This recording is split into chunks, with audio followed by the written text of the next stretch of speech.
ನಲ್ಮೆಯ ವಿದ್ಯಾರ್ಥಿಗಳೇ, ಶುಭೋದಯಗಳು. ಕಳೆದ ತರಗತಿಯಲ್ಲಿ ನಿಮಗೆ ಜನರಲ್ ಆಗಿ ಮಾತಾಡ್ತಾ ಪದವಿ ಪೂರ್ವ ಕಾಲೇಜಿನಲ್ಲಿ ನಿಮ್ಮ ಭಾಷಾ ವಿಷಯ ಕನ್ನಡ ಹೇಗಿರುತ್ತೆ ಅನ್ನೋದ್ರ ಬಗ್ಗೆ ಮಾತನಾಡ್ತಾ ಇದ್ದೆ. ಬಹಳ ಜನ ವಿಡಿಯೋಗಳನ್ನು ಗಮನಿಸಿದ್ದೀರಿ.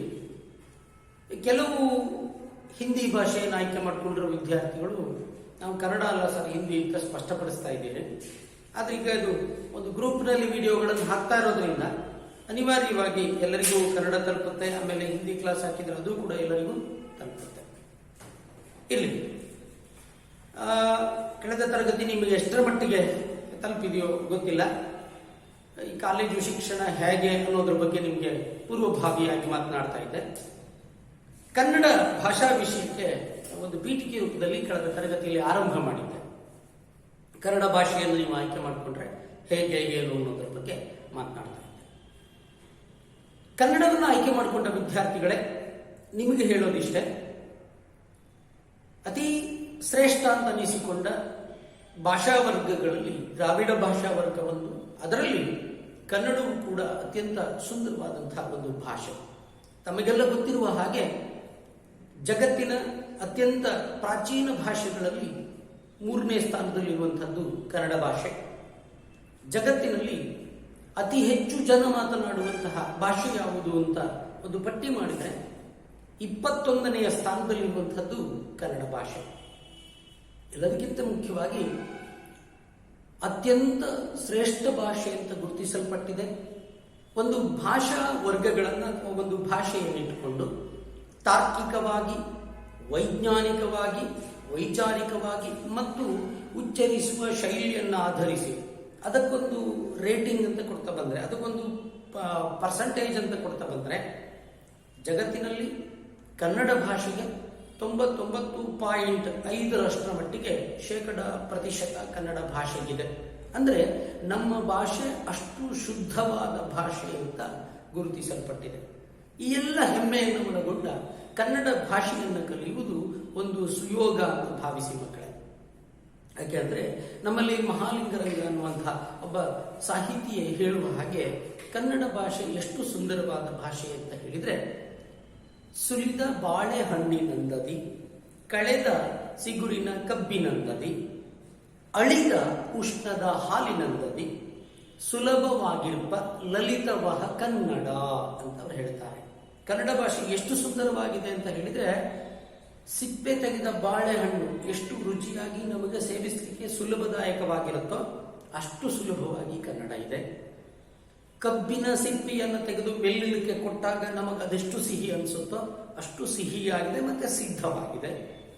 ಹಾಲು ಕಾಯಿಸಿದ ಮೇಲೆ, ಅದು ತಣ್ಣಗಾದ ಮೇಲೆ, ಅದರಲ್ಲಿರುವ ಕೊಬ್ಬಿನ ಅಂಶವನ್ನೆಲ್ಲ ಕೆಳೆದ ಮೇಲೆ ಅದೆಷ್ಟು ಶುದ್ಧವಾಗಿ ನಮಗೆ ಸ್ವೀಕಾರಕ್ಕೆ ಯೋಗ್ಯವಾಗಿದೆಯೋ ಅಷ್ಟು ಸ್ವೀಕಾರ ಯೋಗ್ಯವಾಗಿ ಕನ್ನಡ ಭಾಷೆ ಇದೆ ಅಂತ ಮಹಾಲಿಂಗರಂಗರು ಹೇಳ್ತಾರೆ.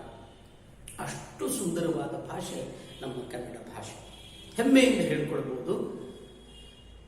ಕನ್ನಡ ಭಾಷೆ ನಲ್ಗನ್ನಡ ಅಂತ ನಾವು ಕರೀತೇವೆ. ನಲ್ ಅಂದ್ರೆ ಇಂಪಾಗಿರುವಂಥದ್ದು, ತಂಪನ್ನು ಕೊಡುವಂಥದ್ದು, ಸುಮಧುರವಾಗಿರುವಂಥದ್ದು ಅಂತ ಅದಕ್ಕೆ ಬೇರೆ ಬೇರೆ ಅರ್ಥ ಕೊಡ್ತಾ ಹೋಗ್ತೀವಿ. ಅಂತಹ ಶ್ರೇಷ್ಠವಾದ ನಲ್ಗನ್ನಡ ನಮ್ಮ ಮಾತೃಭಾಷೆ ಅಥವಾ ಈ ರಾಜ್ಯದ ಪ್ರಾದೇಶಿಕ ಭಾಷೆ. ಇದನ್ನು ಕಲಿಬೇಕಾದ್ರೆ ಒಂದು ಯೋಗ ಬೇಕಾಗುತ್ತೆ. ಅಂಥ ಭಾಷೆಯನ್ನು ಕಲಿಯುವ ಮಕ್ಕಳೇ, ನಿಮಗೆ ಪದವಿ ಪೂರ್ವ ಶಿಕ್ಷಣ ಹಂತದಲ್ಲಿ ಕನ್ನಡ ಎಷ್ಟರ ಮಟ್ಟಿಗೆ ಸುಲಭವಿದೆ ಅನ್ನೋದನ್ನು ಕಳೆದ ತರಗತಿಯಲ್ಲಿ ಮಾತನಾಡ್ತಾ ಇದ್ದೆ. ಕನ್ನಡ ಭಾಷಾ ವಿಶೇಷತೆ ಅದು. ಕನ್ನಡ ಭಾಷೆಯ ವಿಶೇಷತೆ ಬಗ್ಗೆ ಬಂದರೆ ಸಾಕಷ್ಟು ವಿಚಾರಗಳು ಬರ್ತವೆ. ನಿಮಗೆ ಪಾಠದ ಮಧ್ಯದಲ್ಲಿ ಅದನ್ನು ನಾನು ಹೇಳ್ತಾ ಹೋಗ್ತೀನಿ. ಒಂದೇ ಒಂದು ಸಣ್ಣ ಉದಾಹರಣೆ ಹೇಳಬೇಕು ಅಂದರೆ, ಒಂದು ಅಕ್ಷರ ಬದಲಾಯಿಸಿದರೆ ಕನ್ನಡದಲ್ಲಿ ಅರ್ಥವೇ ಬೇರೆ ಆಗಿ ಹೋಗುತ್ತೆ. ಸುಮ್ಮನೆ ಒಂದು ಕವನವನ್ನು ನೆನಪಿಸ್ತಾರೆ. ದುಂಡಿರಾಜ್ ಅನ್ನುವಂಥವರು ಒಂದು ಕವನ ಬರೀತಾರೆ. ತಮಾಷೆಯಾಗಿರುವಂಥ ಒಂದು ಕವನವನ್ನು ಗಮನಿಸ್ಕೊಳ್ಳಿ.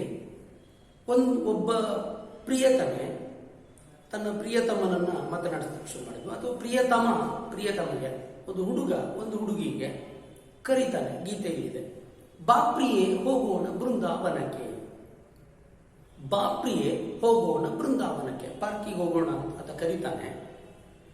ಕರೆದ ಕೂಡಲೇ ಅವಳು ಬಂದಳು ಕೈಯಲ್ಲಿ ಹಿಡಿದು ವನಕ್ಕೆ.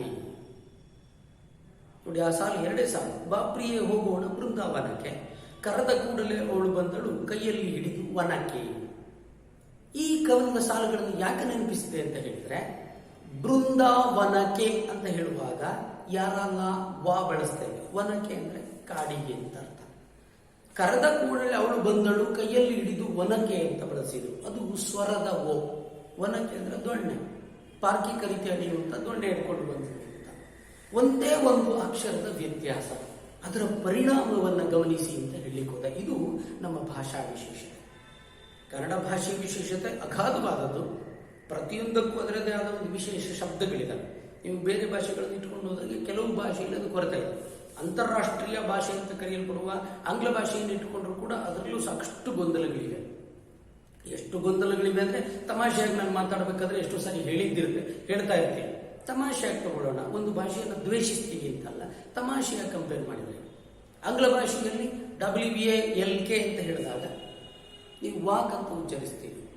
ಹಾಗಿದ್ರೆ ಅಲ್ಲಿ ಬರೆದ WALK ನಲ್ಲಿ ಎಲ್ಲಿ ಹೋಯ್ತು ಅಂತ ಹೇಳಿದ್ರೆ ಸೈಲೆಂಟು ಅಂತ ಹೇಳ್ತಾರೆ. ಒಂದು ಅಕ್ಷರವನ್ನ ಸೈಲೆಂಟ್ ಮಾಡೋದಿದ್ರೆ ಯಾಕೆ ಬರಿಬೇಕು ಅಂತ ಒಂದು ಪ್ರಶ್ನೆ ಬರ್ತದೆ. ತಮಾಷೆ. ನಮ್ಮ ಕನ್ನಡದಲ್ಲಿ ಯಾವುದೂ ಸೈಲೆಂಟ್ ಇಲ್ಲ, ಎಲ್ಲ ವೈಲೆಂಟ್. ಬರದ ಎಲ್ಲ ಶಬ್ದವನ್ನು ಉಚ್ಚರಿಸ್ತೇವೆ. ಇದು ಕನ್ನಡ ಭಾಷೆಗೆ ಒಂದು ವಿಶೇಷತೆ. ಇಂಗ್ಲಿಷ್ನಲ್ಲಿ ಎಷ್ಟು ಗೊಂದಲ ಇದೆ ಅಂತ ಗಮನಿಸಿದ್ವಿ. DO ಅಂದ್ರೆ ಡೂ ಅಂತೀರಿ, GO ಅಂದ್ರೆ ಗೋ ಅಂತೀರಿ. DO ಡೂ ಆದ ಮೇಲೆ GO ಗು ಆಗಬೇಕು, ಅಥವಾ GO ಗೋ ಆದ ಮೇಲೆ DO ಡೋ ಆಗಬೇಕು. ಒಂದು ತಾರ್ಕಿಕವೂ ಯತ್ನ ಮಾಡಿದ್ರೆ ಇದಾಗಬೇಕು. ಆದ್ರೆ ಎಷ್ಟು ಗೊಂದಲ ಇದೆ. PUT ಪುಟ್ ಅಂತೀರಿ, CUT ಕಟ್ ಅಂತೀರಿ. CUT ಕುಟ್ ಆಗಬೇಕಲ್ಲ, ಅಥವಾ PUT ಪಟ್ ಆಗಬೇಕಲ್ಲ. ಎಷ್ಟು ವ್ಯತ್ಯಾಸ ಇದೆ, ಎಷ್ಟು ಗೊಂದಲ ಇದೆ. ಆದರೆ ಕನ್ನಡ ಭಾಷೆಯಲ್ಲಿ ಯಾವತ್ತಿಗೂ ಕೂಡ ಉಚ್ಚಾರದಲ್ಲಿ ನಿಮಗೆ ಈ ತರದ ಗೊಂದಲಗಳು ಇಲ್ಲವೇ ಇಲ್ಲ. ಅಷ್ಟು ಶುದ್ಧವಾದ ಭಾಷೆ ಕನ್ನಡ ಭಾಷೆ. ಅದರ ಬಗ್ಗೆ ಇನ್ನೂ ಸಾಕಷ್ಟು ಮಾತನಾಡೋಣಂತೆ. ಪ್ರಿಯ ವಿದ್ಯಾರ್ಥಿಗಳೇ, ಕನ್ನಡವನ್ನು ಆಯ್ಕೆ ಮಾಡಿಕೊಂಡ ನಿಮಗೆ ಬಹಳ ಪ್ರೀತಿಪೂರ್ವಕವಾಗಿ ಕನ್ನಡದ ವಿಷಯದೊಳಗೆ ನಾನು ನಿಮ್ಮನ್ನು ಸ್ವಾಗತ ಮಾಡಿಕೊಡ್ತೇನೆ. ಜೊತೆಗೆ ಕನ್ನಡ ಪಠ್ಯ ಏನು, ಅದರ ಒಂದು ಪರೀಕ್ಷಾ ಪದ್ಧತಿ ಹೇಗಿರುತ್ತೆ ಅದನ್ನು ನೋಡಿಕೊಂಡೆ ಆಮೇಲೆ ಪಠ್ಯ ಭಾಗಕ್ಕೆ ಬರೋಣಂತೆ. ನಾನು ನಿನ್ನೆ ಮಾತಾಡ್ತಾ ಇದ್ದೆ, ನಿಮಗೆ ವ್ಯಾಕರಣ ಅಂಶಗಳಲ್ಲಿ ಹೆಚ್ಚು ತಲೆನೋವು ಆಗುವಂತಹ ಅಂಶಗಳು ಇದರೊಳಗೆ ಇಲ್ಲ ಅನ್ನೋದನ್ನು ಮಾತಾಡ್ತಾ ಇದ್ದೆ. ಅದರ ಮುಂದುವರಿದ ಭಾಗವಾಗಿ ಏನಿರುತ್ತೆ ಅಂತ ಚರ್ಚೆ ಮಾಡ್ಕೊಳ್ತಾ ಬರೋಣ. ನಿಮಗೆ ಪಠ್ಯವನ್ನ 3 ಭಾಗವಾಗಿ ವಿಂಗಡಿಸಲಾಗಿದೆ. ನಿಮಗಿರುವ ಪಠ್ಯಕ್ಕೊಂದು ಹೆಸರಿದೆ. ಆ ಪಠ್ಯದ ಹೆಸರು ಸಾಹಿತ್ಯ ಸಂಚಲನ ಅಂತ ಪಠ್ಯದ ಹೆಸರು. ಮತ್ತೊಮ್ಮೆ ಹೇಳ್ತೇನೆ, ನಿಮಗಿರುವ ಪಠ್ಯ ಪುಸ್ತಕದ ಹೆಸರು ಸಾಹಿತ್ಯ ಸಂಚಲನ ಅಂತ. ಕೇವಲ ಒಂದು ಪುಸ್ತಕ ಅಲ್ಲ, ಇದರ ಜೊತೆಗೆ ಒಂದು ಪ್ರಯೋಗಕ್ಕೆ, ಅಭ್ಯಾಸಕ್ಕೆ ಅಂತ ಒಂದು ಪುಸ್ತಕ ಮಾಡಿದ್ದಾರೆ. ಇವೆರಡನ್ನೂ ನೀವು ಕೊಂಡುಕೊಳ್ಬೇಕಾಗತ್ತೆ. ಆ ಪ್ರಯೋಗ ಪುಸ್ತಕದ ಹೆಸರು ಪ್ರಣತಿ ಅಂತ ಅದರ ಹೆಸರು. ಸಾಹಿತ್ಯ ಸಂಚಲನ ಅನ್ನುವಂಥದ್ದು ಪಠ್ಯ ಪುಸ್ತಕ, ಪ್ರಣತಿ ಅನ್ನುವಂಥದ್ದು ಒಂದು ಪ್ರಯೋಗ ಪುಸ್ತಕ. ನೀವು ಮಾರುಕಟ್ಟೆಯಲ್ಲಿ ಇವೆರಡನ್ನೂ ಖರೀದಿಸಲೇಬೇಕು ಕನ್ನಡದ ವಿದ್ಯಾರ್ಥಿಗಳು. ಪ್ರಯೋಗ ಪುಸ್ತಕದ ಹೆಸರು ಪ್ರಣತಿ ಅಂತ ಹೆಸರು, ಸಾಹಿತ್ಯ ಸಂಚಲನ. ಮಾರುಕಟ್ಟೆಯಲ್ಲಿ ಹೋಗಿ ಕನ್ನಡ ಪುಸ್ತಕ ಕೊಡಿ ಅಂತ ಕೇಳಿದ್ರೆ ಕಲಾ ವಿಭಾಗದವರಿಗೆ ಐಚ್ಛಿಕ ಕನ್ನಡ ಅಂತ ಇನ್ನೊಂದಿದೆ, ಆ ಪುಸ್ತಕ ಕೊಟ್ಟು ಬಿಡ್ತಾರೆ.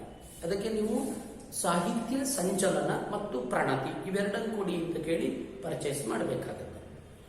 ಸಾಹಿತ್ಯ ಸಂಚಲನ ಅನ್ನುವಂಥದ್ದು ನಿಮ್ಮ ಪಠ್ಯ ಪುಸ್ತಕ, ಪ್ರಣತಿ ಎನ್ನುವುದು ಪ್ರಯೋಗ ಪುಸ್ತಕ. ಈ ಪಠ್ಯ ಪುಸ್ತಕದ ಒಳಗೆ 3 ವಿಭಾಗ ಬರುತ್ತೆ. 3 ವಿಭಾಗ ಯಾವುದು ಕೇಳಿದ್ರೆ, ಒಂದು ಪದ್ಯ ಭಾಗ ಅಂತ, ಇನ್ನೊಂದು ಗದ್ಯ ಭಾಗ ಅಂತ, ಮತ್ತೊಂದು ನಾಟಕ ಭಾಗ ಅಂತ ಬರುತ್ತೆ. 3 ವಿಭಾಗ ಮಾಡಲಾಗಿದೆ. ಆ 3 ವಿಭಾಗದಲ್ಲಿ ಪದ್ಯ ವಿಭಾಗದಲ್ಲಿ ನಿಮಗೆ 15 ಪದ್ಯಗಳನ್ನ, ಗದ್ಯದಲ್ಲಿ 9 ಗದ್ಯವನ್ನ, ಮತ್ತೊಂದು ದೀರ್ಘವಾದ ನಾಟಕವನ್ನ, ಈ 3 ವಿಭಾಗವನ್ನ ನಿಮಗೆ ಪಠ್ಯದ ಒಳಗೆ ಕೊಡಲಾಗಿದೆ. ಆ ವಿಭಾಗಗಳು ಹೇಗಿರ್ತವೆ ಏನು ಆಮೇಲೆ ನೋಡೋಣ.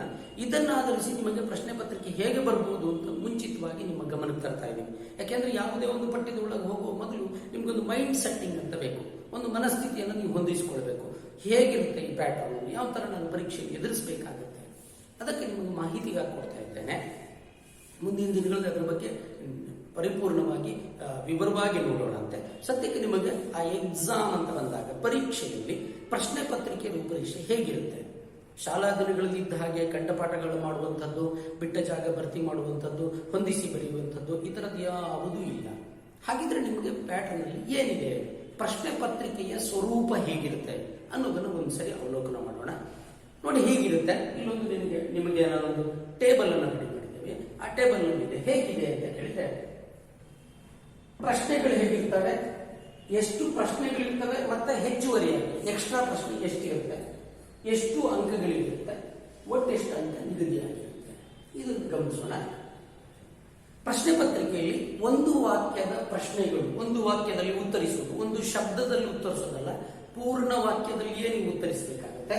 ಒಂದು ವಾಕ್ಯದಲ್ಲಿ ಉತ್ತರಿಸುವಂತಹ ಪ್ರಶ್ನೆಗಳು ವಿತೌಟ್ ಚಾಯ್ಸ್, ಯಾವುದೇ ಹೆಚ್ಚುವರಿ ಪ್ರಶ್ನೆ ಇಲ್ಲದೆ 10 ಪ್ರಶ್ನೆಗಳಿರ್ತವೆ. ಒಂದೊಂದಕ್ಕೂ ಒಂದೊಂದು ಅಂಕ ಇರುತ್ತೆ. ಒಟ್ಟಾರೆ 10 ಅಂಕ ಆಗುತ್ತೆ. ಇದು ಪ್ರಶ್ನೆ ಪತ್ರಿಕೆಯಲ್ಲಿ ಮೊದಲ ಭಾಗ. ಆನಂತರ ನಿಮಗೆ ಪ್ರಶ್ನೆ ಪತ್ರಿಕೆಯಲ್ಲಿ 3 ವಿಭಾಗ ಮಾಡ್ತಾರೆ. ಅ, ಆ, ಈ ಅಂತ 3 ವಿಭಾಗ ಮಾಡ್ತಾರೆ. ಆ ವಿಭಾಗದಿಂದ ಪದ್ಯ ಭಾಗಕ್ಕೆ, ಆ ವಿಭಾಗದಿಂದ ಗದ್ಯ, ಈ ವಿಭಾಗದಿಂದ ನಾಟಕ ಅಂತ 3 ಡಿವೈಡ್ ಆಗುತ್ತೆ. ಪದ್ಯ ಭಾಗದಲ್ಲಿ 2-3 ವಾಕ್ಯಗಳಲ್ಲಿ ಉತ್ತರಿಸಿ ಅಂತ ಹೇಳಿ ನಿಮಗೆ 5 ಪ್ರಶ್ನೆ ಕೊಟ್ಟಿರ್ತಾರೆ, ನೀವು 4ಕ್ಕೆ ಉತ್ತರಿಸಬೇಕು.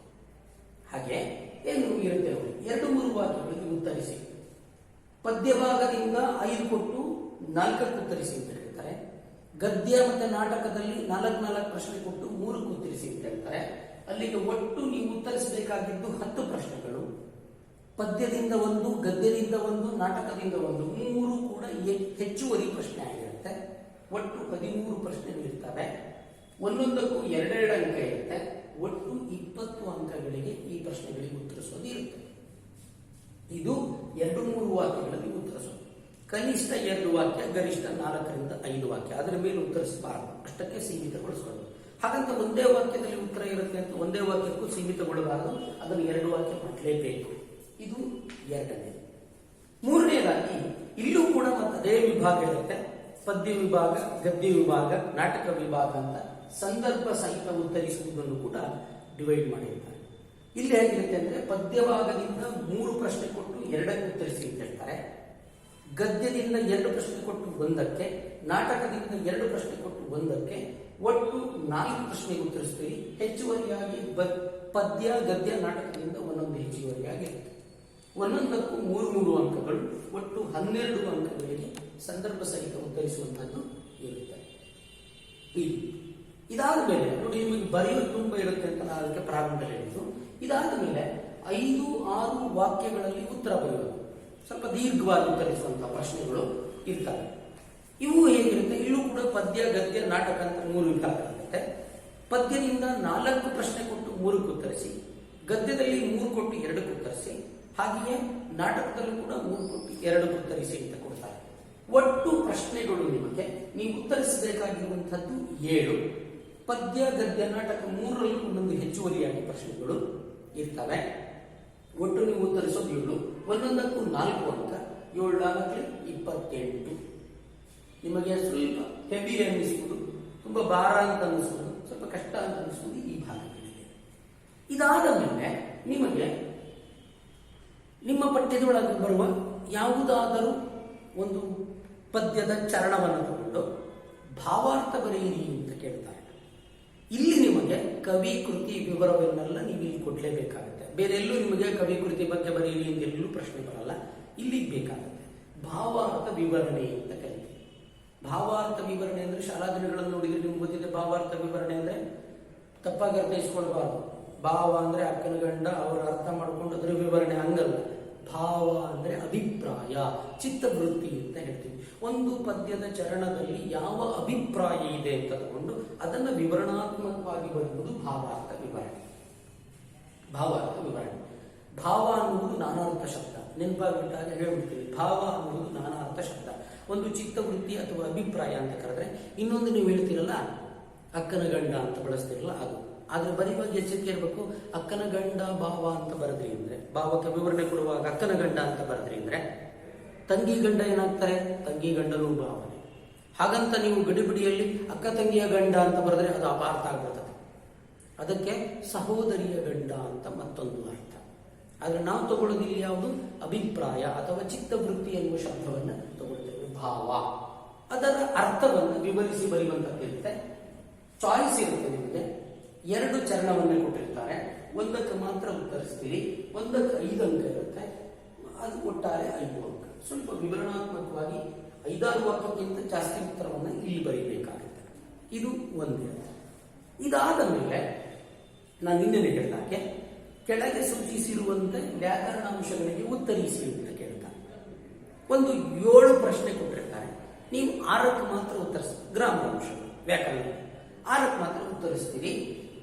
7 ಕೊಟ್ಟಿರ್ತಾರೆ, 6ಕ್ಕೆ ಉತ್ತರಿಸ್ತೀರಿ, ಒಂದು ಎಕ್ಸ್ಟ್ರಾ ಇರುತ್ತೆ, ಒಂದೊಂದಕ್ಕೂ 2-2 ಅಂಕ ಇರುತ್ತೆ, ಒಟ್ಟು 12 ಅಂಕಗಳು ಅದಾಗುತ್ತೆ.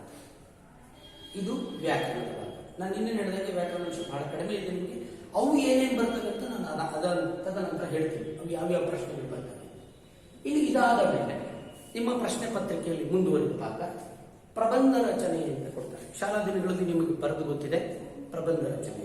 ಸ್ವಲ್ಪ ದೀರ್ಘವಾಗಿ ಇಲ್ಲಿ ನಿಮ್ಮ ಜ್ಞಾನ ವಿಸ್ತರಿಸಲ್ಪಟ್ಟಿದೆ ಅಂತ ಭಾವಿಸಿ ದೀರ್ಘವಾದ ಉತ್ತರವನ್ನು ನಿಮ್ಮಿಂದ ನಿರೀಕ್ಷೆ ಮಾಡ್ತಾರೆ. ತುಂಬಾ ಬಗೆಯಿರುತ್ತೆ ಪ್ರಬಂಧ ರಚನೆ. 2 ಕೊಡ್ತಾರೆ, ಒಂದು ನಿಮಗೆ ಆಯ್ಕೆ ಚಾಯ್ಸ್ ಕೊಟ್ಟಿರ್ತಾರೆ, 2ರಲ್ಲಿ ಒಂದು ಬರೀತೀರಿ, ಒಂದಕ್ಕೆ 5 ಅಂಕ, ಒಟ್ಟು 5 ಅಂಕ. ಇದಾದ ಮೇಲೆ ನಿಮಗೆ ಶಾಲಾ ದಿನಗಳಲ್ಲಿದ್ದ ಹಾಗೆ ಪತ್ರಲೇಖನ ಅಂತ ಇರುತ್ತೆ. ಆದರೆ ನೀವು ಶಾಲೆಯಲ್ಲಿ ಪತ್ರಲೇಖನ 3 ಅಂಕಕ್ಕೆ ಬರೆದಿದ್ದೀರಿ ಅಂತ ಅನ್ಕೋತೀನಿ, ನಾನು ಸರಿಯಾಗಿ ಗೊತ್ತಿಲ್ಲ, 3 ಅಂಕ ಅಂತ ಅನ್ಕೋತೀನಿ. ಆದರೆ ಕಾಲೇಜು ಹಂತದಲ್ಲಿ 4 ಅಂಕಕ್ಕೆ ಪತ್ರಲೇಖನ ಇರುತ್ತೆ. 4 ಅಂಕದ ಪತ್ರಲೇಖನಕ್ಕೆ ಹೇಗೆ ಅಂದರೆ, ಪತ್ರಲೇಖನದಲ್ಲಿ ನಿಮಗೆ ಗೊತ್ತಿದೆ 2 ವಿಭಾಗ ಇರುತ್ತೆ. ಒಂದು ಖಾಸಗಿ ಪತ್ರ, ಇನ್ನೊಂದು ವ್ಯಾವಹಾರಿಕ ಪತ್ರ ಅಂತ ಇರುತ್ತೆ. ಅವು ಪತ್ರಲೇಖನಗಳು ಇಲ್ಲಿರ್ತವೆ. 2 ಥರದಲ್ಲಿ 2 ಥರದ ಒಂದೊಂದು ಪ್ರಶ್ನೆಯನ್ನು ನಿಮಗೆ ಕೊಡ್ತಾರೆ. 2ರಲ್ಲಿ ಒಂದನ್ನು ಆಯ್ಕೆ ಮಾಡ್ಕೊಂಡು ಬರಬೇಕು. ನಿಮ್ಗೆ ಗೊತ್ತಿದೆ, ಬಹುಶಃ ನಾನು ಅನ್ಕೊಳ್ತೀನಿ ಗೊತ್ತಿದೆ ಅಂತ. ಖಾಸಗಿ ಪತ್ರ ಅಂತ ಹೇಳಿದ್ರೆ ಬಂಧು ಬಳಗದವರಿಗೆಲ್ಲ ನೀವು ವೈಯಕ್ತಿಕವಾಗಿ ಬರೆಯುವಂತಹ ಪತ್ರ. ಇನ್ನೊಂದು ವ್ಯಾವಹಾರಿಕ ಪತ್ರ ಅಂತ ಬಂದರೆ ಒಂದು ಕಚೇರಿಗಾಗಲಿ, ಒಂದು ಶಿಕ್ಷಣ ಸಂಸ್ಥೆಗಾಗಲಿ, ಅಥವಾ ಒಂದು ವ್ಯವಹಾರಕ್ಕೋಸ್ಕರ ಬರೆಯುವಂತಹ ಪತ್ರ. ಇವೆರಡಕ್ಕೂ ರಚನಾ ವಿಧಾನಗಳಲ್ಲಿ ವ್ಯತ್ಯಾಸ ಇರುತ್ತೆ. ಅದೇನು ಅಂತ ಮತ್ತೆ ನೋಡೋಣ. ಪತ್ರಲೇಖನ 2 ಇರುತ್ತೆ, ಯಾವುದಾದ್ರು ಒಂದಕ್ಕೆ ಬರೀತೀರಿ, ಒಂದಕ್ಕೆ 4 ಅಂಕ, ಒಟ್ಟು 4 ಅಂಕ. ಇನ್ನು ಕೊನೆಯದಾಗಿ ಗಾದೆಯನ್ನ ವಿಸ್ತರಿಸಿ ಬರೆಯಿರಿ ಅಂತ ಕೊಡ್ತಾರೆ. ಶಾಲಾ ದಿನಗಳಲ್ಲಿ ನೀವು ಗಾದೆ ವಿಸ್ತರಿಸಿ ಬರೆದ್ರೆ 3 ಅಂಕನೋ 5 ಅಂಕನೋ ಗೊತ್ತಿಲ್ಲ ಸರಿಯಾಗಿ, ಒಟ್ಟು 4 ಅಂಕ ಅಲ್ಲ, 3-5 ಅಂಕಗಳಲ್ಲಿ ಮುಗಿತ್ತು. ಇಲ್ಲಿ ನಿಮಗೆ 4 ಅಂಕಕ್ಕೆ ಇರುತ್ತೆ. ಇಲ್ಲೂ ಕೂಡ ಅದು ಬರೆಯೋಕೊಂದು ಕ್ರಮ ಇರುತ್ತೆ. ಅದೇನು ಅಂತ ಮುಂದಿನ ದಿನಗಳಲ್ಲಿ ಹೇಳ್ತೀವಿ. ಇಲ್ಲಿ ಗಾದೆ ವಿಸ್ತರಿಸಿ ಅಂತ ಹೇಳಿ 2 ಪ್ರಶ್ನೆ ಕೊಡ್ತಾರೆ. ನೀವು ಒಂದನ್ನು ಮಾತ್ರ ಆಯ್ಕೆ ಮಾಡ್ಕೊಳ್ಬೇಕು, ಮತ್ತೊಂದು ಚಾಯ್ಸ್ ಆಗಿರುತ್ತೆ. ಅದು ಕೂಡ 4 ಅಂಕಕ್ಕಿರುತ್ತೆ, ಒಟ್ಟು 4 ಅಂಕ. ಹೀಗೆ ಒಟ್ಟಾರೆ ನಿಮ್ಮ ಪ್ರಶ್ನೆ ಪತ್ರಿಕೆಯ ಸ್ವರೂಪವನ್ನು ಗಮನಿಸಿದರೆ, ಒಟ್ಟಾರೆ ಪ್ರಶ್ನೆ ಪತ್ರಿಕೆಯಲ್ಲಿ 55 ಪ್ರಶ್ನೆಗಳಿರ್ತವೆ. ಈ ಹೆಚ್ಚುವರಿ ಪ್ರಶ್ನೆಗಳನ್ನೆಲ್ಲವನ್ನು ಸೇರಿಸಿದ್ರೆ 14 ಆಗ್ತವೆ. 55 ಪ್ರಶ್ನೆಯಲ್ಲಿ ನೀವು 14 ಕಳೆದ್ರೆ 43 ಪ್ರಶ್ನೆಗೆ ನೀವು ಉತ್ತರಿಸ್ತೀರಿ. ಒಟ್ಟು ಅಂಕಗಳು 100 ಅಂಕಗಳು ಆಗ್ತವೆ. ಇದು ನಿಮ್ಮ ಪ್ರಶ್ನೆ ಪತ್ರಿಕೆಯ ಸ್ವರೂಪ. ತಾಳ್ಮೆಯಿಂದ ಒಂದು ಸರಿ ನೋಡ್ಕೊಳ್ಳಿ, ಬೇಕಾದವರು ಇದನ್ನು ಬರ್ಕೊಳ್ಳಿ. ಮುಂದಿನ ದಿನಗಳಲ್ಲಿ ಅದರ ಬಗ್ಗೆ ನಿಮಗೆ ವಿಸ್ತಾರವಾಗಿ ನಾವು ಅದನ್ನೆಲ್ಲ ತರಗತಿಗೆ ಬಂದಾಗ ಅದನ್ನು ಹೇಳ್ತೀವಿ. ಜೊತೆಗೆ ಒಂದು ಪ್ರಿಂಟ್ ಆಗಿರುವ, ಮುದ್ರಣ ಆಗಿರುವಂತಹ ಒಂದು ಇದನ್ನು ನಿಮ್ಮ ಕೈಗೆ ಕೊಡ್ತಾ ಹೋಗ್ತೀವಿ. ಪುಸ್ತಕವನ್ನು ಖರೀದಿ ಮಾಡಿದರೆ ನಿಮ್ಮ ಪ್ರಯೋಗ ಪುಸ್ತಕ ಏನಿದೆ ಅದು, ಅಥವಾ ಪಠ್ಯ ಪುಸ್ತಕ ಏನಿದೆ, ಅದರಲ್ಲಿ ಕೊನೆಯಲ್ಲಿ ಪ್ರಶ್ನೆ ಪತ್ರಿಕೆ ಈ ಸ್ವರೂಪವನ್ನು ಕೊಟ್ಟಿರ್ತಾರೆ, ಮಾದರಿ ಪ್ರಶ್ನೆ ಪತ್ರಿಕೆಯನ್ನು ಕೊಟ್ಟಿರ್ತಾರೆ. ಅದನ್ನು ಗಮನಿಸಿಕೊಳ್ಳಿ. ಇದು ನಿಮಗೆ ಈಗಲೇ ಯಾಕೆ ಹೇಳ್ತೀನಿ ಅಂದರೆ, ಅದನ್ನು ನೋಡ್ಕೊಂಡು ನೀವು ಕನ್ನಡ ಭಾಷೆಯ ಒಳಗೆ ನೀವು ಪ್ರವೇಶ ಮಾಡಬೇಕು. ಕೆಲವರಿಗೆ ಈಗಲೇ ಇದು ಬೇಡಪ್ಪ ಅಂತ ಅನಿಸಿದ್ರೆ ಹಿಂದಿಯನ್ನು ಆಯ್ಕೆ ಮಾಡಲಿಕ್ಕೂ ಅವಕಾಶ ಇದೆ. ಇಲ್ಲ, ನಾನು ಹೈಸ್ಕೂಲ್ಗಿಂತ ಇದೇ ಸುಲಭ ಅನ್ಸುತ್ತೆ, ನಾನು ಕನ್ನಡದಲ್ಲಿ ಮುಂದುವರಿತೀನಿ ಅಂದರೆ ನಿಮ್ಗೆ ಆಯ್ಕೆ ಮಾಡ್ಕೊಳ್ಳಿಕ್ಕೆ ಅನುಕೂಲ ಆಗಲಿ ಎನ್ನುವ ಕಾರಣಕ್ಕೆ ನಾನು ಇದನ್ನು ನಿಮಗೆ ಹೇಳ್ತಾ ಇದ್ದೀನಿ. ಒಟ್ಟಾರೆ ನಿಮ್ಮ ಪಠ್ಯವನ್ನು ಅವಲೋಕನ ಮಾಡಿದ್ರೆ ಪರೀಕ್ಷೆಯಲ್ಲಿ 100 ಅಂಕಗಳಿಗೆ ಪ್ರಶ್ನೆ ಪತ್ರಿಕೆ ಇರುತ್ತೆ. 100 ಅಂಕಗಳಲ್ಲಿ ಪದ್ಯ ಭಾಗದಿಂದ ಎಲ್ಲ ಪ್ರಶ್ನೆಗಳಲ್ಲಿ ಪದ್ಯ ಭಾಗದ ಎಷ್ಟಿದೆ ಅಂತ ಡಿವೈಡ್ ಮಾಡಿಕೊಂಡ್ರೆ 35 ಅಂಕಗಳಿಗೆ ಪದ್ಯ ಭಾಗದಿಂದ ಪ್ರಶ್ನೆ ಬರುತ್ತೆ. ಗದ್ಯ ಭಾಗದಿಂದ 20 ಅಂಕಗಳಿಗೆ ಪ್ರಶ್ನೆ ಬರುತ್ತೆ. ನಾಟಕ ಭಾಗದಿಂದ 20 ಅಂಕಗಳಿಗೆ ಪ್ರಶ್ನೆ ಬರುತ್ತೆ. ಇನ್ನು ವ್ಯಾಕರಣಾಂಶ ಮತ್ತು ಭಾಷಾಭ್ಯಾಸ ಭಾಗಗಳು ಏನಿದ್ದಾವಲ್ಲ ಅವೆಲ್ಲದೂ ಒಟ್ಟು 25 ಅಂಕಗಳಿಗೆ ಆಗುತ್ತೆ. ಅಂದ್ರೆ ಇಲ್ಲಿಂದ ಕೆಳಗೆ ಒಟ್ಟಾರೆ 100 ಅಂಕಗಳಿಗೆ ನಿಮಗೆ ಪ್ರಶ್ನೆ ಪತ್ರಿಕೆ ಇರುತ್ತೆ. ಇದು ನಿಮ್ಮ ಪ್ರಶ್ನೆ ಪತ್ರಿಕೆಯ ಸ್ವರೂಪ. ಇದಕ್ಕೆ ನೀವು ಮಾನಸಿಕವಾಗಿ ಸಿದ್ಧರಾದರೆ ಕನ್ನಡ ಪಠ್ಯವನ್ನು ಓದಲಿಕ್ಕೆ ಅನುಕೂಲ ಆಗುತ್ತೆ. ಇದನ್ನು ನಿಮ್ಗೆ ಇನ್ನೂ ಕೊಡುವ ಮುಖ್ಯ ಉದ್ದೇಶ ಏನಿತ್ತು ಅಂದರೆ, ಕೆಲವರಿಗೆ ಗೊಂದಲ ಇದೆ, ನಮಗೆ ಕವಿ ಕಾವ್ಯ ಪರಿಚಯ ಬರೀರಿ ಅಂತ ಕೇಳ್ತಾರೋ, ಅಥವಾ ವ್ಯಾಕರಣದಲ್ಲಿ ಛಂದಸ್ಸು ಬರೀರಿ ಅಂತ ಹೇಳ್ತಾರೋ, ಅಲಂಕಾರ ಬರೀರಿ ಅಂತ ಹೇಳ್ತಾರೋ, ಈ ಎಲ್ಲ ಪ್ರಶ್ನೆಗಳಿರ್ತವೆ. ಅವೆಲ್ಲದಕ್ಕೆ ಮೊದಲೇ ಉತ್ತರ ಸಿಗಲಿ ಎನ್ನುವ ಕಾರಣಕ್ಕೆ ಪ್ರಶ್ನೆ ಪತ್ರಿಕೆಯ ಸ್ವರೂಪವನ್ನ ನಿಮ್ಮ ಮುಂದೆ ಇಟ್ಟಿದ್ದೇನೆ. ಇದಷ್ಟನ್ನು ಸೂಕ್ಷ್ಮವಾಗಿ ನೋಡ್ಕೊಳ್ಳಿ. ಆನಂತರ ಮುಂದಿನ ತರಗತಿಯಲ್ಲಿ ನಾನು ನಿಮಗೆ ಈ ವ್ಯಾಕರಣಾಂಶಗಳು ಭಾಗ ಅಂತ ಹೇಳಿದಿನಲ್ಲ, ಯಾವೆಲ್ಲ ತರದ ವ್ಯಾಕರಣಾಂಶಗಳು ಬರ್ತವೆ ಅನ್ನೋದನ್ನು ಹೇಳ್ತಾ, ಕನ್ನಡ ಭಾಷೆಯಲ್ಲಿ ಸುಲಭವಾಗಿ ಅಂಕ ಗಳಿಸುವ ವಿಧಾನ ಏನು, ಅದಕ್ಕೆ ನೀವು ಏನು ಮಾಡಬೇಕಾಗತ್ತೆ, ನೀವು ಮನೆಯಲ್ಲಿ ಯಾವ ರೀತಿ ಅದಕ್ಕೆ ಸಿದ್ಧತೆ ಮಾಡಿಕೊಳ್ಬೇಕಾಗತ್ತೆ, ಅದರ ಬಗ್ಗೆಯೂ ಕೂಡ ನಾನು ಮುಂದಿನ ತರಗತಿಯಲ್ಲಿ ನಿಮಗೆ ಮಾತಾಡ್ತಾ ಹೋಗ್ತೇನೆ. ಅದರಿಂದ ಪ್ರೀತಿಯ ವಿದ್ಯಾರ್ಥಿಗಳೇ, ಪ್ರಶ್ನೆ ಪತ್ರಿಕೆಯ ಸ್ವರೂಪವನ್ನು ನೋಡಿಕೊಳ್ಳಿ. ಪಠ್ಯದ ಹೆಸರು ಮತ್ತೊಮ್ಮೆ ನೆನಪಿಸ್ತೇನೆ, ಸಾಹಿತ್ಯ ಸಂಚಲನ ಮತ್ತು ಪ್ರಯೋಗ ಪ್ರಣತಿ ಅಂತ 2 ಪುಸ್ತಕ. ಅವುಗಳನ್ನು ಖರೀದಿ ಮಾಡಿಕೊಳ್ಳಿ. ಒಮ್ಮೆ ನೋಡಿ, ನಿಮಗೆ ಸಮಾಧಾನ ಆದರೆ ಮುಂದುವರಿಯಿರಿ. ಅನುಮಾನಗಳಿದ್ದರೆ ನನಗೆ ಪ್ರಶ್ನೆ ಕೇಳಿ. ನಿಮಗೆ ಆಯ್ಕೆಗಳಿದೆ, ಕಾಲೇಜಿಗೆ ಬರುವವರಿಗೂ ಆಯ್ಕೆ ಇದೆ. ನೀವು ಹಿಂದಿಯನ್ನಾಗಲಿ ಕನ್ನಡವನ್ನಾಗಲಿ ಆರಿಸ್ಕೊಳ್ಳಿ. ಆಗ್ಬೋದಾ? ನನ್ನ ಮಾತು ನಿಮಗೆಲ್ಲ ಅರ್ಥ ಆಗಿದೆ ಎಂದು ಭಾವಿಸ್ತೇನೆ. ಮುಂದಿನ ತರಗತಿಯಲ್ಲಿ ಇನ್ನೂ ಹೆಚ್ಚಿನ ಮಾಹಿತಿಯನ್ನು ಕೊಡ್ತೇನೆ. ಅಲ್ಲಿವರೆಗೆ ಧನ್ಯವಾದಗಳು. ಆರೋಗ್ಯವನ್ನು ಚೆನ್ನಾಗಿ ನೋಡಿಕೊಳ್ಳಿ. ಧನ್ಯವಾದ.